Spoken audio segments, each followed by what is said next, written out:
Good luck. Merhaba arkadaşlar. Hepiniz IEFT Talks webinarlarına hoş geldiniz. Bugün Kanada'nın en kaliteli dil okullarından ECLC ve ACLA'de İngilizce eğitimini Yoharu, Michel ve Burcu Hanım'dan dinliyor olacağız. Lütfen sorularınızı questions kısmından sormayı ve post kısmındaki anketleri doldurmayı unutmayın. Buyurun Burcu Hanım, sahne sizin. Teşekkürler Zeynep. Biraz hızlı bir giriş yapmaya çalıştım. Çok teşekkürler tanıtım için. İsmim Burcu Kaptan. Sizlere iyi akşamlar. Kanada'da bir sabah ve az önce de azıcık kar yağdı.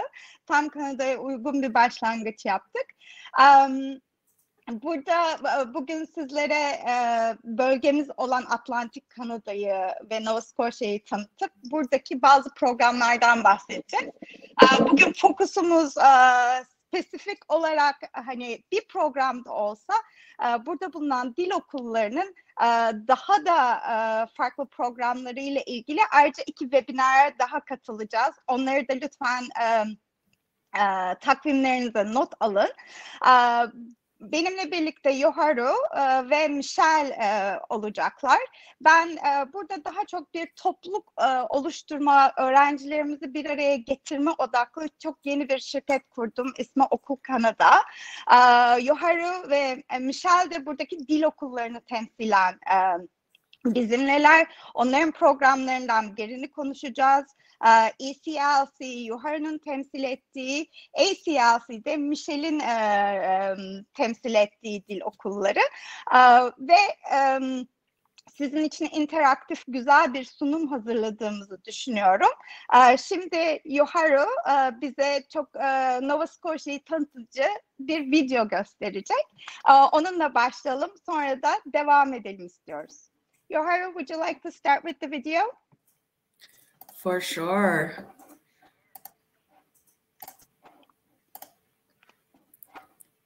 There we go.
Yep, that was the video.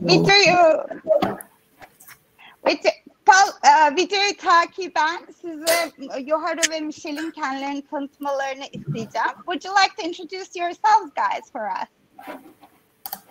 Yes. I'm just putting that up.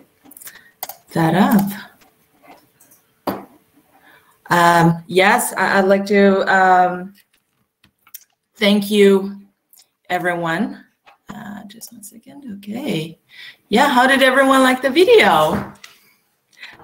Thank you for joining us tonight. My name is Yoharu, and I'm the manager of recruitment and admission at East Coast Language College.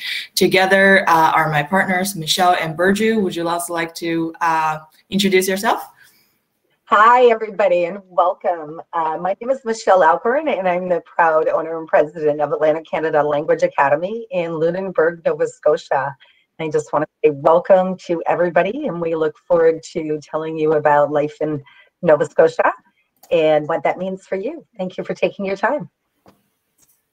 Okay, so today we are going to talk about how you can come to study with us in Nova Scotia, Canada, and have your children going to local public schools here in Canada for free. I'm sure everyone enjoyed the video because we smile every time we watch it. As I mentioned before, we're going to talk about here, to study here in Nova Scotia with your family, this topic. Yeah, Harold, just as a quick note that there's a few comments in the chat box saying how much they did enjoy the video. And I want to say that it's real life here. And I think Virtuous, she chose this as her place to live. And I don't know, I think everybody probably did see the smile on our faces. It really does look like that. So that lower right-hand corner is right down in our area in Lunenburg, and then the upper left is Halifax. So welcome to I said on the chat box, Harold, welcome to our campus. It's called Nova Scotia.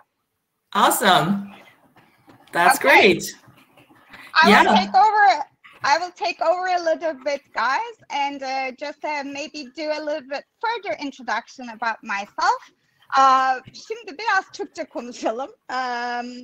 Ben yaklaşık 19 yıl önce Kanada'ya, Nova Scotia'ya geldim. O zaman bizim buraya geliş nedenlerimiz farklı nedenlerden oldu. Yani aslında seçtiğimiz yer Toronto'ydu. Birazcık kader bizi Nova Scotia'ya sürükledi. 19 yıldır buradayım ve gerçekten şu anda uluslararası bir telekomünikasyon şirketinde insan kaynakları ve liderlik yöneticisi olarak aslında çalışıyorum. Asıl background'um o şekilde. Fakat son yıllarda bütün bu dinamiklerdeki değişim, evden çalışma olanaklarının çok artması nedeniyle buraya çok daha hızlı bir geliş olmaya başladı ve beni Instagram'da Kanadalı kadın olarak da takip edebilirsiniz. Buraya gelmeye çalışan öğrencilere ve ailelere kariyer danışmanlığı yapmaya çalışıyorum. Gönüllü olarak yine bir topluluk oluşturmak adına. Ve sizin buraya geldiğinizde bir öğrenci olarak ya da bir kariyer sahibi bir kişi olarak büyüyebilmeniz, gelişebilmeniz için aslında her şey dille başlıyor. Dili Türkiye'de çalışmaya başladıysanız ve biliyorsanız muhteşem. Ama maalesef arkadaşlar, üniversite içinde, daha sonrasında kariyer içinde dilin yeri çok büyük ve gerçekten de çok iyi fokus olunması gerekiyor. Odaklanılması gerekiyor. Ya nasıl olsa olur şeklinde görünmemesi gerekiyor. O yüzden de yeni bir söylediğim gibi Okul Kanada adında bir şirket kurdum ve buradaki hem hükümetle hem de dil okullarıyla hem de kolej ve üniversitelerle birlikte çalışarak Türkiye'den gelen gençlerimiz için pathway'ler oluşturmaya çalışıyoruz. Bu sadece bunlardan biri ve gerçekten diğer ikisini de dinlemenizi isterim. Bu pathway daha çok aileleriyle gelmek isteyen arkadaşlar için geçerli.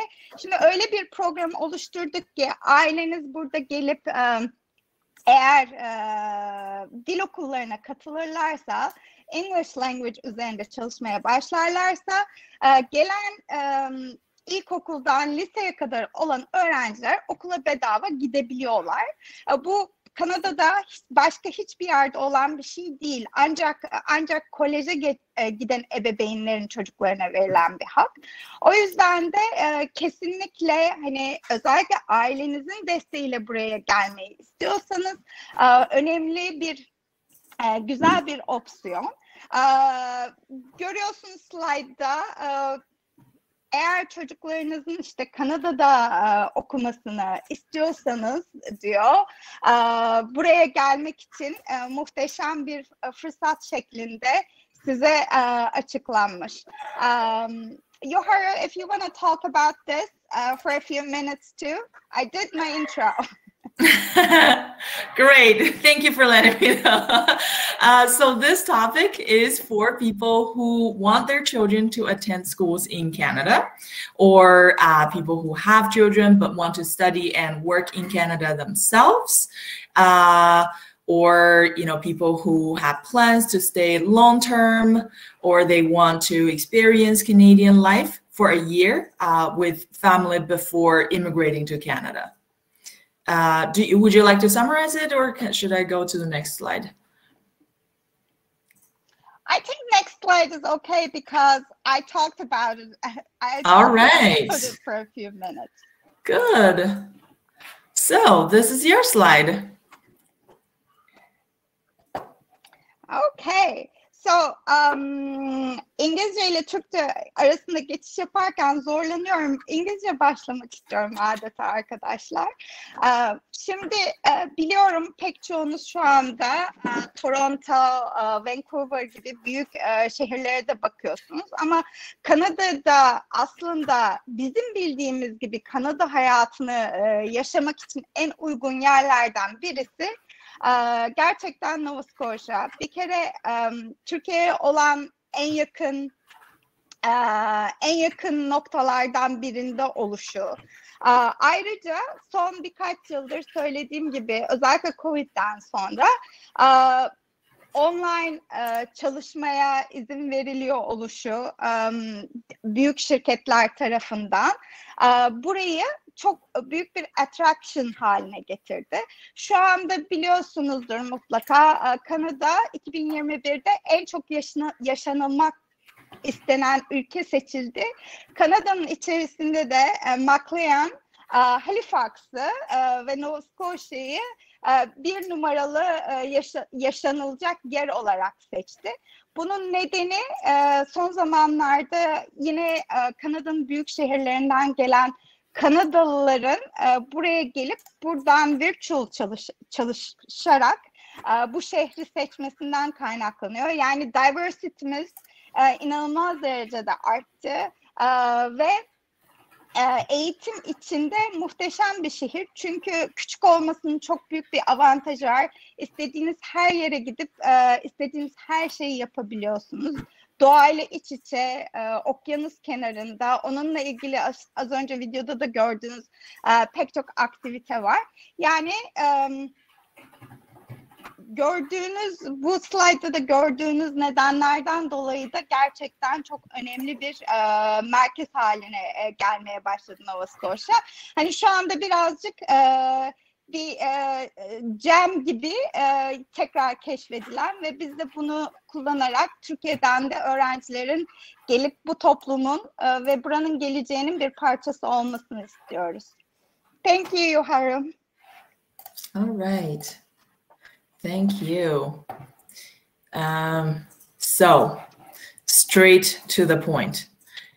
How do you have your children here attend local schools for free? It's very simple. In Nova Scotia, we are welcoming international students and their families into our province.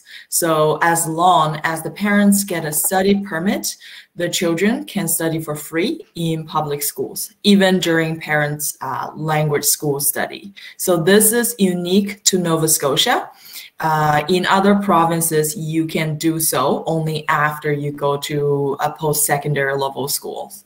But in Nova Scotia, you can do this while you're studying language. So from the very beginning, you get to bring your children to stay with you for free. Each children might, I think save about $10,000 per year. So the more children you bring, the cheaper it gets.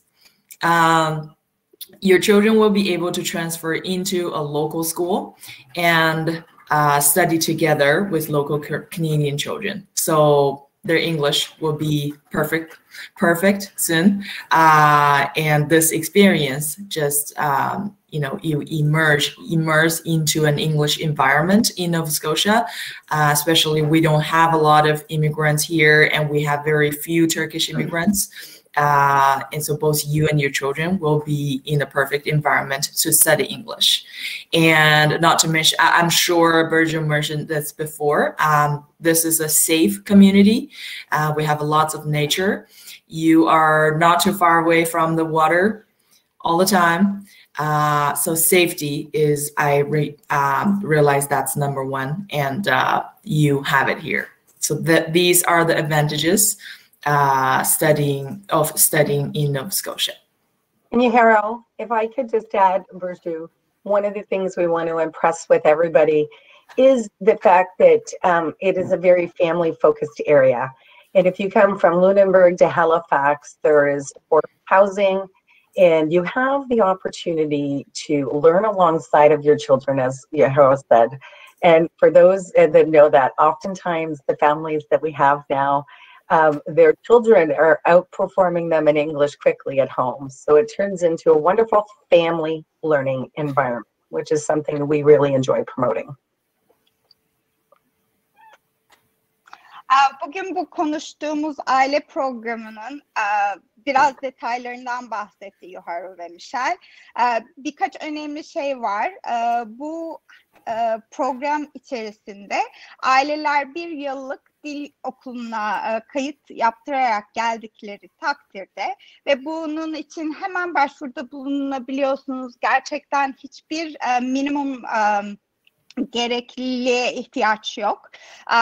2 aylık bir vize sürecinin ardından bir yıl aileler gelebiliyorlar. İşte bir anne, 2 çocuk, bir anne, 3 çocuk bile olabiliyor.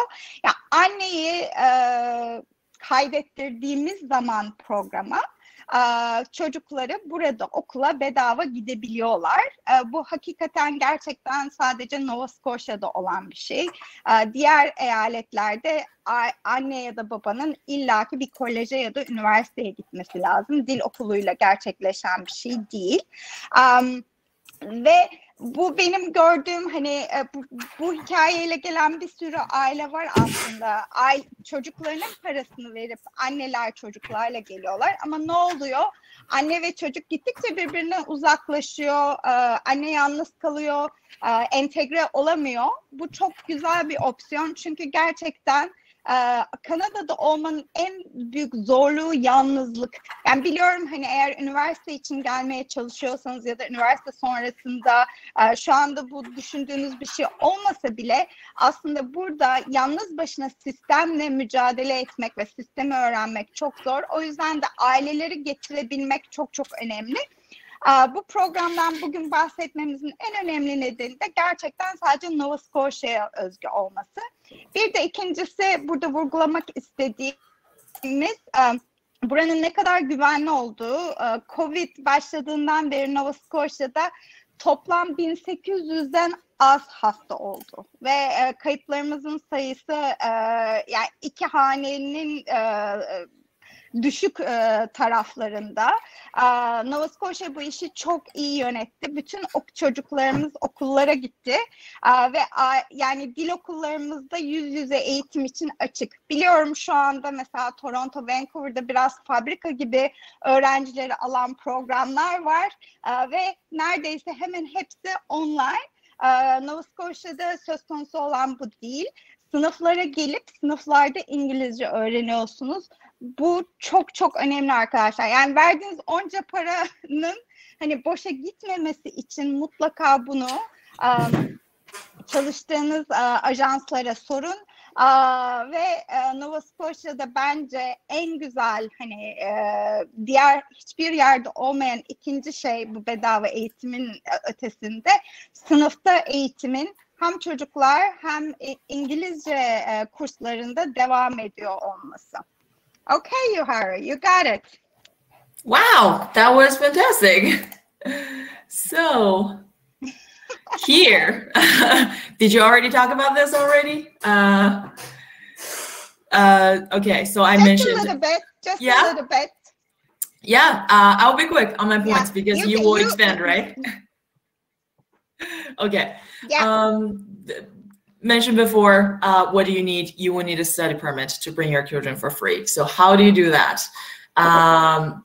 you can get a study permit with a study period of more than 6 months at a language school. So this is how you obtain your initial study permit. Considering your children's school terms and apartment contracts, most people here come with a 1-year plan. Since 2019, we have welcomed more than 100 families into our schools to study here in Nova Scotia, and most of them are here for over a year. And I think 30% of them are extending to stay another year. So this is because they see the benefit of studying here, and their children just love it here.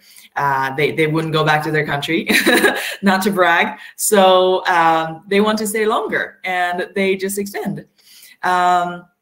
So with that plan, children can attend public schools in Nova Scotia for the same period as the duration of parents' visas. Yeah, I'll stop here. Burcu, you can talk about that. Absolutely. So, yine Türkçe'ye geçmekte zorlandım. Yohara'nın da bahsettiği gibi işte buraya gelmek için bir study permit'e ihtiyacınız var. Şu anda Covid'den dolayı zaten Kanada hükümeti 24 haftanın altındaki programlar için study permit vermiyor. Bu aile programında ise az önce de söylediğim gibi sizin 40 haftalık bir programa çocuğunuzun okuluyla birlikte, yani onunla eşleşen bir programa katılmanız gerekiyor. Bu konsept, yani bu bağlamda size 52 haftalık vize alabilmeniz için dil okulları gerekli kağıtları veriyorlar ve ikisi de ACLA'de, ECLC'de hükümet tarafından onaylanmış. Daha sonrasında devlet okullarıyla da bağlantısı olan kolejlere ve üniversitelere gidebilmeniz için onlarla anlaşması olan okullar ve bir yıllık bir planla gelmeniz gerekiyor. Sizin dil okulu masrafınız genelde bunun hakkında konuşacağız, bir slaydımız var. 10-12 bin dolar arasında olmasına rağmen çocuklarınız 3 çocuğunuz da olsa normalde onlar da 10'ar bin dolar ödemesi gerekirken onlara hiçbir şey ödemiyorsunuz ve o parayı da alıp buradaki yaşam masraflarınızı kullanabiliyorsunuz. O yüzden de hani bu gerçekten Kanada'nın hiçbir yerinde olmayan bu planın Türkiye'den buraya gelmeye çalışan aileleri gerçek anlamda destekleyeceğine inanıyoruz. Yoharu, I think we are good with this slide.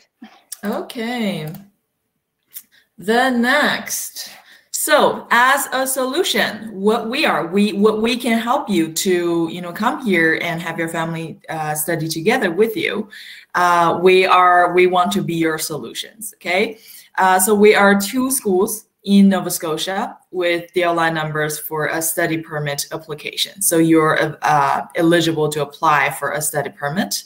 One ACLA is located in beautiful Lunenburg, and ECLC is located in the capital of Nova Scotia, in Halifax.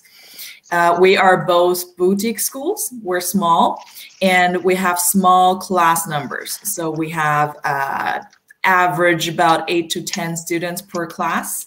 And we, as I mentioned before, have welcomed more than 100 families into our school. So we are experienced with this stream of students.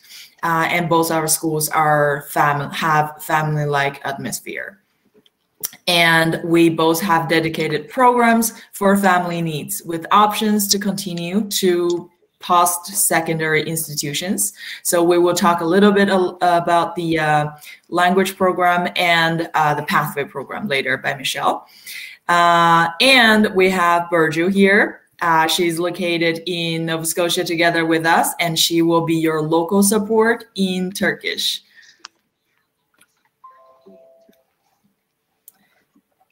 Thank you, Yoharu, again. So, Yoharu'nun söylediği birkaç şeyi ben ekleme yapmak istiyorum. bence buradaki, yani burada konuştuğumuz iki okulun en önemli özelliği bu butik olma. Gerçekten small number of students çok çok önemli arkadaşlar. Yani sınıfınızda 30 tane İngilizce ikinci dili olan insan olduğunda bir dili öğrenmenizin ne kadar efektif olacağını, ne kadar hani geçerli olacağını düşünün. Bir de sınıfınızda 8 kişi var ve Kanadalı hocanızla ve hani Kanadalı yöneticilerin olduğu bir ortamda İngilizce öğrenmeye çalışmak, hani bir de onun atmosferini düşünmenizi istiyorum. Maalesef ki Toronto, Vancouver gibi ya da büyük şehirler diyeyim, bunu birazcık ekonomik bir yol haline getirmişler. Hani sistem bir fabrikada hani ne kadar çok insan getirirsek, ne kadar çok öğrencimiz olursa o kadar iyiye dönüşmüş durumda. Biliyorsunuz bunun tanıtımını yaparken hani yazılan şeylerden biri Kanada'nın en kaliteli okulları, dil okullarıydı. Bu gerçekten çok doğru. Çünkü hem sınıf sayıları hem de standartları çok yüksek bu iki okulunda ve gerçekten Kanada kültürünün içerisine giriyorsunuz. Bunu sağlamak için ellerinden geleni yapıyorlar. Bir de eğer hani özellikle bu programla, bu konuştuğumuz programla geldiğinizde bütün program ailenizin ihtiyaçları üzerine kurulmuş. Yani çocukların gideceği saat, çocukların okuldan geleceği saatler düşünülerek, işte size öğretilen dersler bankayla nasıl konuşursunuz, işte öğrenci görüşmelerine, veli öğrenci görüşmelerine gittiğinizde nasıl konuşursunuz şeklinde. Aynı şey hani pathway, üniversite ve college pathway programları için de söz konusu. O zaman da tamamıyla yani sizi merkeze koyarak bir program yapıyorlar ve sizin öyle gelişmenize yardımcı olmaya çalışıyorlar. Daha önce burada hani bir Türk tarafından hani desteklenen öğrenci sistemi yoktu. Yani bunun açıkçası Toronto, Montreal ve Vancouver'daki başarısını gördükten sonra biz de Okul Kanada'yı kurmaya karar verdik. Hem benim insan kaynakları özgeçmişim ve yöneticilik tecrübem, hem de burada aslında bizim bugüne kadar hep gönüllü yapmaya çalıştığımız bir şeyi kurumsallaştırarak hem sizlere yön göstererek hem de bu dil okullarına yön göstererek geliştirmeye çalıştık.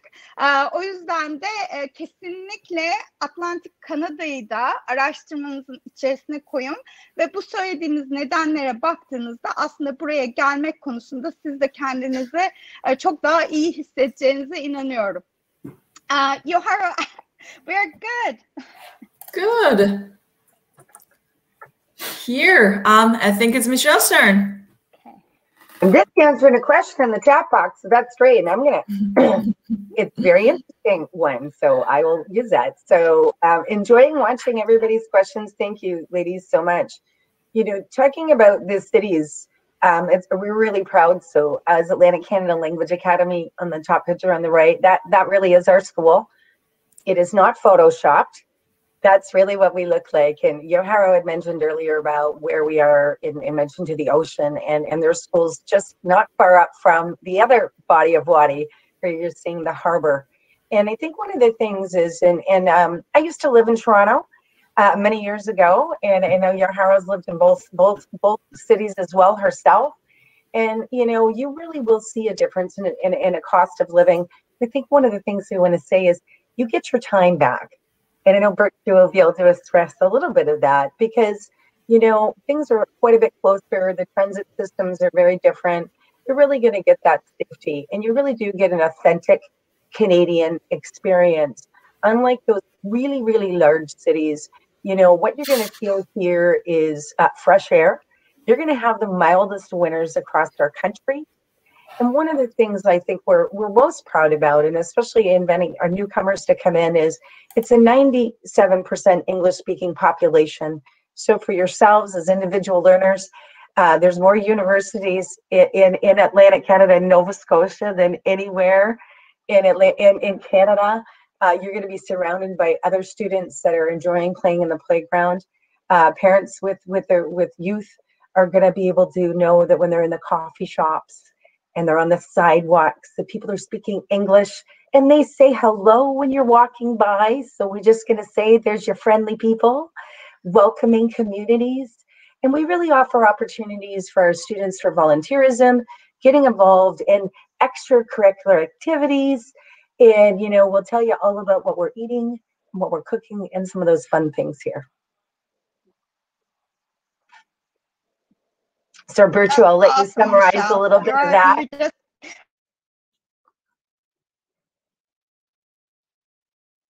Oh, did we lose Bertru? Yes, I think Burcu has lost her connection.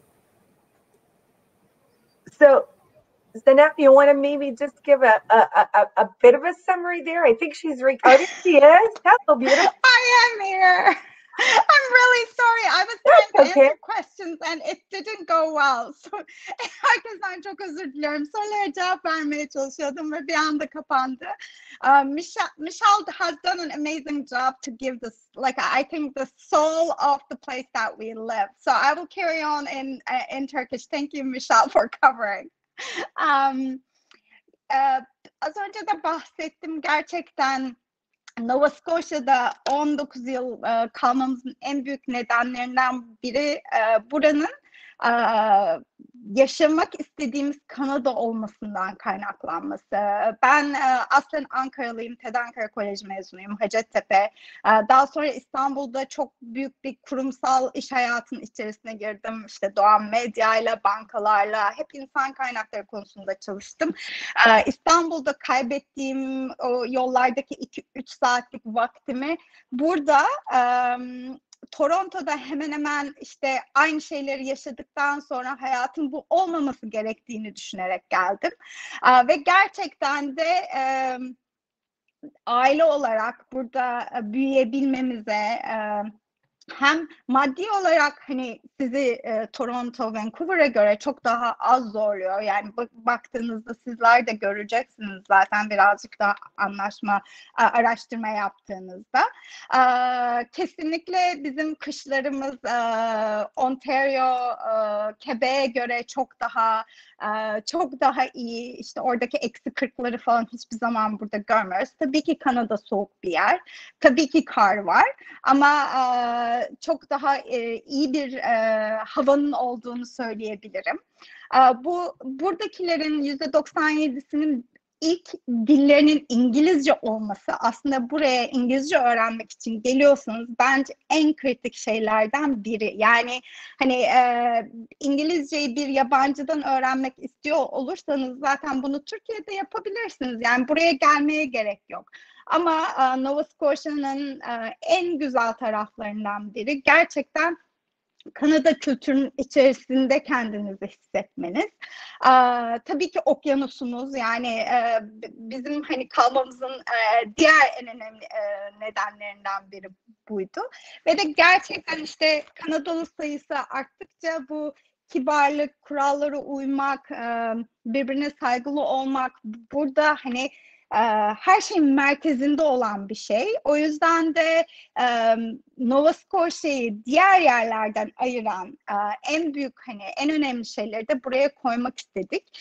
Bir öğrenci olarak da Michelle dedi işte en çok üniversite ve kolejin olduğu yer. Şöyle ki hani hacmine göre, buradaki insanların sayısına göre baktığınızda gerçekten de burası bir eğitim ve üniversite şehri. Buradaki üniversiteleri de ayrıca araştırmanızı tavsiye ederim. Şimdi göreceksiniz slaytlardan birinde bu dil okullarında bu üniversite ve kolejlerle anlaşması var. Pek çoğuna işte IELTS'e vesaire girmeden bunları bu programlara katılarak devam edebiliyorsunuz. Thank you, Yoharu. There you go.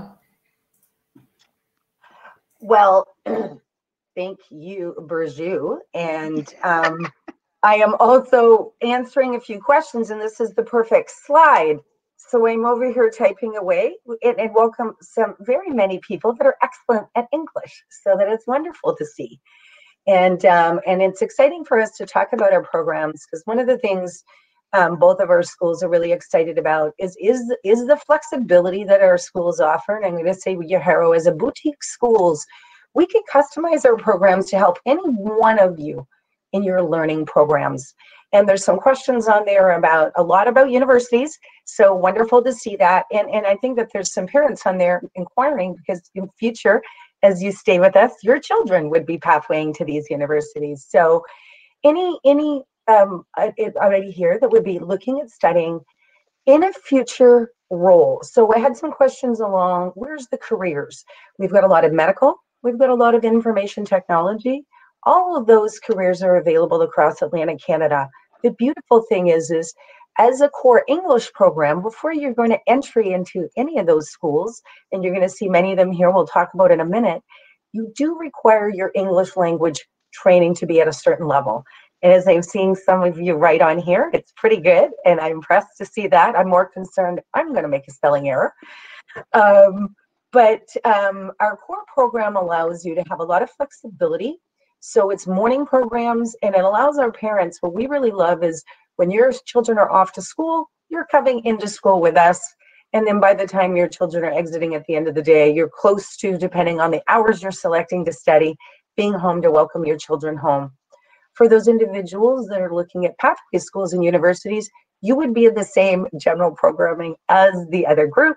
The difference is your afternoon activities might look a little bit different, and we would highly recommend adventures across Halifax, Lunenburg, hiking, biking, and otherwise.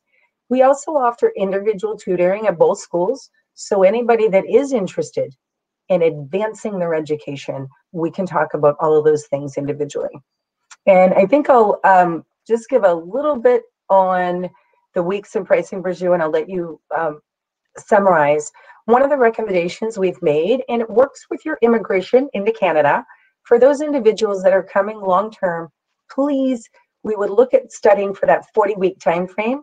We're really proud to say, so the tuition would be around 12,000 Canadian for that time frame.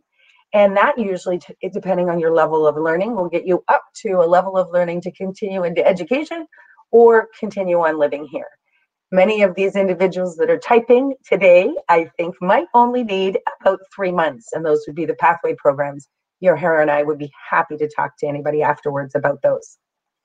So the schools that you see here, both of our schools are proud to tell you that any one of these universities and colleges, we can support you in a pathway to, whether it's the Community College in Nova Scotia, which many are interested in, and or any of these universities. So Bertu, I'll let you give your short summary on what's needed there. Absolutely, Michelle. So, şimdi bu slaytta sağ tarafta gördüğünüz okulların hepsiyle bu iki dil okulunun da anlaşması var. Normalde Türkiye'den başvurduğunuzda bu üniversitelere ya da kolejlere IELTS sınavı olmadan girmenize imkan yok. İşte hani ECLC'nin de ICLA'in de farkı burada ortaya çıkıyor. Ama onun ötesinde buraya entegrasyonunuzu, hani Kanada'da uzun sürede başarılı olmanızı etkileyen şeylerden biri de dili ne kadar erken, ne kadar iyi konuşabildiğiniz. Muhtemelen hani Michelle'in de söylediği gibi hepimiz Türkiye'de, sizler özellikle yurt dışında eğitimle ilgileniyorsanız bir İngilizcemiz var ve inanın ben 6 yaşında İngilizce öğrenmeye başladım arkadaşlar. Lise, üniversite, iş hayatı vesaire hepsi ve buraya gelme ben çok iyi İngilizce biliyorum diyordum. Buraya geldikten sonra zaten insan bir şoka giriyor. Asıl en büyük şok gerçekten okul hayatında ve üniversitede ve sonra da iş hayatında kendinizi fonksiyonel olarak prezentasyonlarla vesaire ifade etmede sorun oluyor. O yüzden de hani İngilizce bilmek başka bir şey. Ben buna diller meselesi diyorum. İngilizceyi efektif kullanabilmek bambaşka bir şey. Size bu dil okullarının verdiği en büyük avantaj o. Sizi dil konusunda rahat hissetmenizi, çözümler bulabilmenizi, kendi bilginiz dahilinde onu göstermeleri. O yüzden de hani dil okuluna dili öğrenmekten ziyade dil okuluna dilinizi geliştirmek için geliyorsunuz ve bu üniversitelere, college'lara devam edebilmek adına geliyorsunuz. Burada genel olarak hani size bir fikir vermesi amacıyla verdikleri hani bir program var. Bu aileler için hazırlanmış programın bir hani tanıtımı. Ama hemen hemen her programda aynı saatler, aynı hani adımlar izleniyor. Tabii ki intensity'si, hani zorluğu, ağırlığı programları sizin seviyenize göre değişiyor. Yani sizin İngilizcenizi hep daha iyiye götürmek önemli olan. İşte bu aileler geldiğinde de aile üyeleri hiç İngilizce bilmiyorsa onları buradaki toplumun içerisinde fonksiyonel hale getirip daha sonra da koleje, üniversiteye devam etmek istiyorsa anneler babalar da onları o seviyeye getirebilmek. Tabii ki bir de buradaki hayatı deneyimlemek, yani pek çok insan buraya çok büyük hayallerle geliyorlar. Bunun gerçek olup olmadığını o bir yıl içerisinde deneyip hem de çocuklarınıza çok güzel bir hani eğitim imkanı vermiş oluyorsunuz. Hani onlara hiç para ödemeden. Yoksa dediğim gibi her çocuk için vermeniz gereken minimum bir $10.000 bir kayıt parası var. Bundan hani sizin aracınızla onlar da siz de faydalanmış oluyorsunuz. Yohara, I think we're good to go to the next one. Yeah, Hera, I just want to add one thing here. There's quite a few questions, and I want to call out Salim, who has been to Halifax. So thank you for joining us. And she made a comment. She could put that in the chat room, but in the individual question had expressed how much she enjoyed the area. On that map, if you just go back the one slide, just wanted to take a minute to answer a couple of the questions and use the map. Yeah, Hera, I don't know if you can go back to that. I think it was back one. But it does show the proximity. So our school, that's all right. Our school in Lunenburg is only about an hour drive from Halifax. And we are in a World UNESCO region. So for those outdoor adventurers, we just want to show everybody that all of these things are very, very close. A few questions had come up on pathways as well. So we just want to reassure any individual questions. Your hero and I will be here to answer any questions. But every educational institution in Atlantic Canada, we have relationships with. So thank you. Do we want to show the video first before we answer any questions? Okay. I will just make a introduction about the video too. Please. Yeah. Kaldım bir anda. Michelle'in okuluna gitmiş olan Yasemin adlı bir arkadaşımızın çektiği küçük bir video. Kendi deneyiminden bahsediyor. Sizin de dinlemenizi istedik. Şimdi onu gösterecek Yoharu bize. Thank you, Yoharu. All right. Herkese merhaba, ben Yasemin. Bugün size Kanada'da bir international öğrenci olarak deneyimlerimden ve Atlantic Canada Language Academy mezunu olarak da tecrübelerimden bahsetmek istiyorum. Uzun yıllar İngilizce eğitimi aldım. %100 İngilizce bir okuldan mezun oldum. Fakat çok stresli bir dönemden geçiyordum ve IELTS benim gözümü çok korkutmuştu. Daha sonra Nova Scotia Community College'ın bazı partner language school'ları olduğunu duydum. IELTS vermeden oraya giderek, orada İngilizcemi geliştirerek, oradan bir pathway programı adı altında bir sertifika alarak, belli bir seviyeyi tamamlayarak koleje direkt başlayabileceğimi öğrendim. Ve bütün dil okullarıyla görüşmeye başladım. En sonunda Nikolay'la tanıştım. Atlantic Canada Language Academy'den. Ve çok stresli olduğum bir dönemde, çok fazla kafamda sorular olduğu bir dönemde Nikola bana inanılmaz yardımcı oldu ve gerçekten bütün sorularıma çok büyük bir sabırla, gerçekten çok içtenlikle cevap verdi. Ben o gün Nikola'yla devam etmeye karar verdim. Gerçekten 5-6 farklı dil okuluyla görüştüm. Daha sonra ben orada 2 ay bir eğitim aldım. Ve inanılmaz memnun kaldığımı söylemek istiyorum. Gerçekten bu konuda bu videoyu çekmemdeki en büyük sebep bu. Gerçekten Nikola ve diğer öğretmenlerle, diğer hocalarla gerçekten birer aile gibi olduk. Onun dışında Nova Scotia Community College'a da bakmanızı tavsiye ederim. Çünkü Nova Scotia Community College dediğim gibi hiçbir acentayla çalışmıyor. Ve sadece kendiniz online şekilde başvuru yapabiliyorsunuz. Ben Nova Scotia Community College'da da aynı şekilde international öğrencilere yardımcı şu anda son senemdeyim ve international öğrencilere de yardımcı olduğum bir pozisyonda da bulunuyorum aynı şekilde. Bence Kanada'nın en güzel insanlarına sahip bölgenin burası olduğunu düşünüyorum. Toronto'da görmüş biri olarak en azından. İnanılmaz kibar insanlar, inanılmaz yardımcı ve güler yüzlü insanlar burada. Ve göçmenlik için her konuda da size destek her zaman burada bir şekilde sağlanıyor. International studentlara burası gerçekten önem veriyor. Ve gerçekten sizin burada kalmanızı istiyorlar. O yüzden gerçekten ben eğer daha önce duymadıysanız Nova Scotia ya da Atlantic Kanada'yı duymadıysanız araştırmanızı tavsiye ederim. Umarım bu videom faydalı olmuştur. Eğer dediğim gibi bana özel olarak ulaşmak isterseniz ve daha detaylı konuşmak isterseniz de bilgilerimi edinebilirsiniz kontak kurarak. Teşekkür ederim. Bol şans dilerim. Sounds good. Well, I can tell you something. When we spoke with Yasmin about this, and I think that each one of you can hear her inflection. She had the privilege of living in both communities, both in Halifax and in Lunenburg, and now with Nova Scotia Community College, which is a very proud pathway partner for both of our schools. So we felt that, and hopefully her enthusiasm is equal to Virtue's in really letting everybody know what it's like here to live in Atlantic Canada. One of the other questions I just want to answer, and I'll put it over, Virtue, to yourself and you, Harold, came up about support for families and support for homestays and support for accommodations. So I just want to say that we do have support for those. Virtue has said some of those individuals that will be looking at working with an agent, paste my contact back through you guys, but we would look at each individual situation. And we have incredible homestay programs that are going on in both communities, which really allows an individual to come in and be surrounded by an Atlantic Canadian family, really help that journey, as well as there are many accommodations in and around.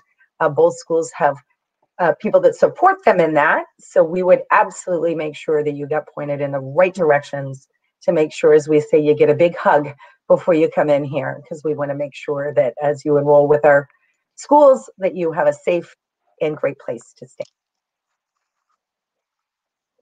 So Virtue, I'll put it back over to you with that one and see what other questions that I can't read, because there was quite a few in there, but there was definitely those ones. Thank you for our English participants.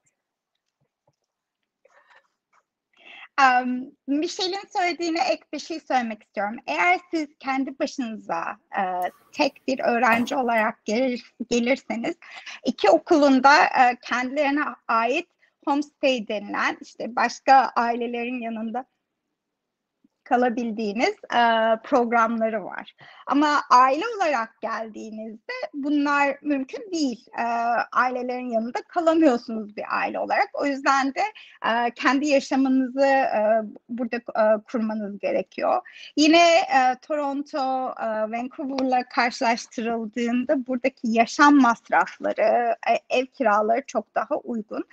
Şu aralar çok fazla istek, daha doğrusu hani yurt dışından değil ama Toronto ve bir takım urban şehirlerden çok fazla gelen olduğu için biraz ev marketimiz hot olmuş vaziyette, yani zor ev bulunuyor ama işte ben ve benim partnerlerim sizlerle çalışarak hani burada gerçekten kalıcı ve uzun süreli planlama yapabilmeniz için sizlerin yanında olabilmeyi arzu ediyoruz. O yüzden bu dil okullarıyla birlikte çalışıyoruz. burada gelen hiç kimsenin kendini yalnız hissetmemesi. Çünkü sorun şu oluyor, hepimiz çok heyecanlı geliyoruz. O heyecan bir süre devam ediyor. Bir süre sonra yalnız hissetmeden dolayı işte kendi toplumumuz ve aidiyet, biliyorum şu anda diyorsunuz ki aman öyle değil, ama ben de size şunu söyleyebilirim, bunu deneyimlemiş ve uzun yıllardır bunu görmüş biri olarak, kendinizi bir şeye yeni parçası bile olsanız ait hissetmezseniz uzun sürede o motivasyonunuzu kaybetmeye başlıyorsunuz.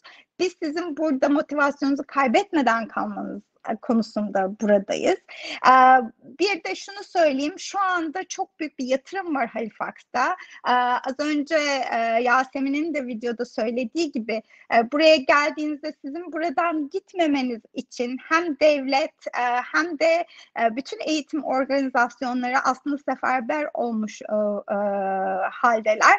Çünkü Halifax'ın işte bu yeni ekonomik düzende online teknolojinin hani biraz ele geçtiği düzende güçlenmesi için çok büyük yatırımlar var. Artık maalesef işte büyük şehirler bu göçmen gelişini çok fazla kaldıracak durumda değil. İşte fabrika usulüne dönmüş durumda pek çok şey. O yüzden de Halifax bir alternatif olarak görülüyor ve buraya gelen öğrencileri desteklemek konusunda devletten de desteğimiz tam. Bunu da belirtmek istiyorum. Şimdi sorulara bakalım. Umarım sizi yine kaybetmem.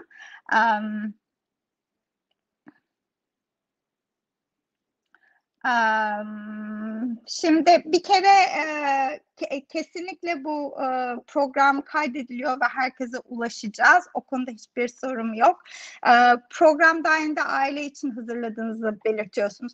Bu sadece bir program. Bunun dışında başka programlarımız da var arkadaşlar. Yani bu sadece aile programı, ama onun dışında üniversite, kolej, pathway programlarımız, sadece dilinizi geliştirmek istediğiniz programlar var.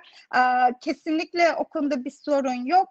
Siz bu programın dışında, yani evet, siz bedava eğitim alamıyorsunuz liseden. Siz kendiniz gelip kendiniz register olup o şekilde gelebiliyorsunuz. Ben onu belirtmek istedim. Evet. Burada bir takım az önce Mişel'in de söylediği gibi buraya gelmiş görmüş arkadaşlar var. Ne kadar hani gerçekten arkadaşça bir ortam olduğundan bahseden, o da çok doğru. Yasemin de söyledi. İşte burada 19 yıldır yaşayan birisi olarak ben de söyleyebilirim. Dil eğitimi sırasında maalesef çalışamıyoruz arkadaşlar. Yani ancak kolej ve üniversite sırasında oluyor ve eşinizle geldiyseniz eşiniz de dil eğitiminiz sırasında çalışamıyor. O çalışma ancak kolej ve üniversite için geçerli oluyor. Bir de mesela Michel şöyle bir yorumda bulundu. Yasemin de söyledi, işte 2 ay, 3 ay hani programlarla gelirsiniz. Bu programlar var, mevcut, ama şu anda Covid'den dolayı olduğumuz durumda Kanada'da maalesef yani Kanada konsolosluğu 24 haftanın altına çok da vize vermiyor. Çok hani exceptional, çok olağanüstü bir durum olması gerekiyor.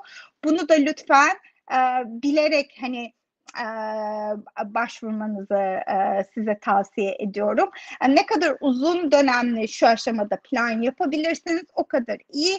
Yani bu hani Covid'in burada çok iyi yönetilmiş olması o yüzden çok önemli. Yani buraya bugün eğer başvuruda bulunursanız konsolosluğa, koşullarınız yerindeyse 2 ay gibi bir süreçte vize alıyorsunuz. O 2 ayın sonunda da buraya gelip hemen başlayabilirsiniz ve hani bu arada 2 ayın sonunda hemen derken yine işte Kanada'nın koymuş olduğu bir proses var, ülkeye giriş prosesi. Onun ardından hemen gelip başlayabiliyorsunuz. Bunları da belirtmek istedim. Umarım bütün sorularınıza da cevap vermiş oluyoruz böylece. Hepinize zamanınız için çok teşekkür ediyoruz. Guys, I'm done with answering some of the questions. We do. Bir de hepimizin işte şirketlerinin isimleri ve web siteleri var. Okul Kanada benim şirketimin ismi. ECLC, ACLA.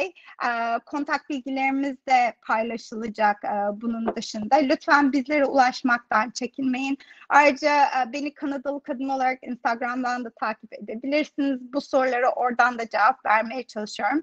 Hepinize pek çok sevgiler ve selamlar. Folks, I think I'm all done with the questions, closing it off, and I would love for you to say a few words before I go off.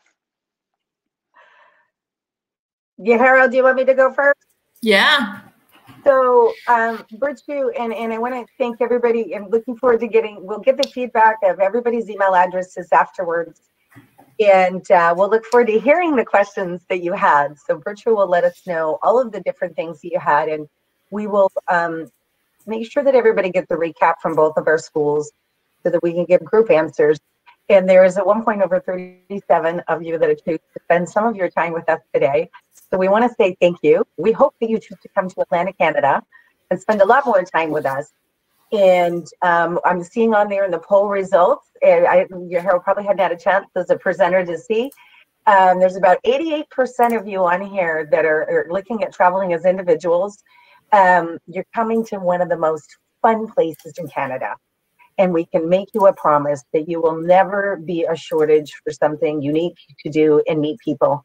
And for our families and friends, your and your children will never feel more welcome in a place than we're here. So we hope that you choose to come with us, and we look forward to answering any of your questions. And thank you, Virtue, IEFT. You guys have been absolutely amazing. So we really appreciate that. And Yahara, off to you for your great job with the presentation. Yeah, I think you pretty much summarized the whole thing. Thank you very much, everyone, for joining us today. We would love to see you in Nova Scotia. We're here, in a great environment. We're safe from COVID. We're friendly. We're welcoming. We want to see you soon. So, yes, please come to ECLC and ACLA, and we'll see you soon. Yes, thank you very much, Yoharu and Michelle and Burcu, for your great presentation. We had a lot of questions and you covered them all. We believe it was a really comprehensive and informative webinar for the attendees. Also, I would like to thank the participants in Turkish as well. Katıldığınız için teşekkür ederiz arkadaşlar. ECLC ve ACLA ile ilgili diğer sorularınız için Michelle ve Yoharu'nun paylaşmış olduğu mail adreslerinden iletişime geçebilirsiniz. Aynı zamanda sizi 6'daki webinarımıza da davet etmek isteriz. Thank you again, you guys. It was a pleasure to have you in IEFT Talks.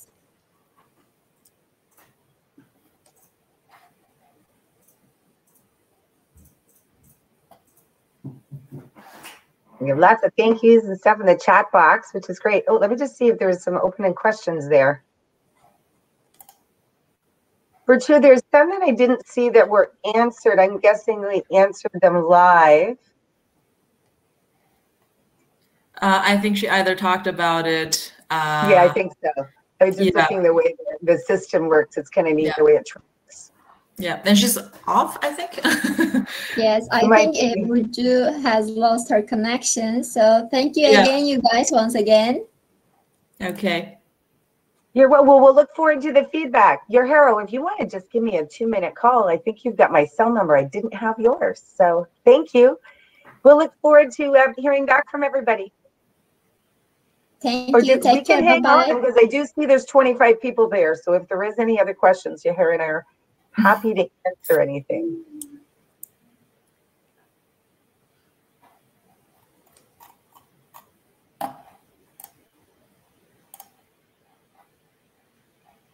Yeah, I think we're good. All right. Thank you, guys. Bye-bye. Bye. Thanks, everybody.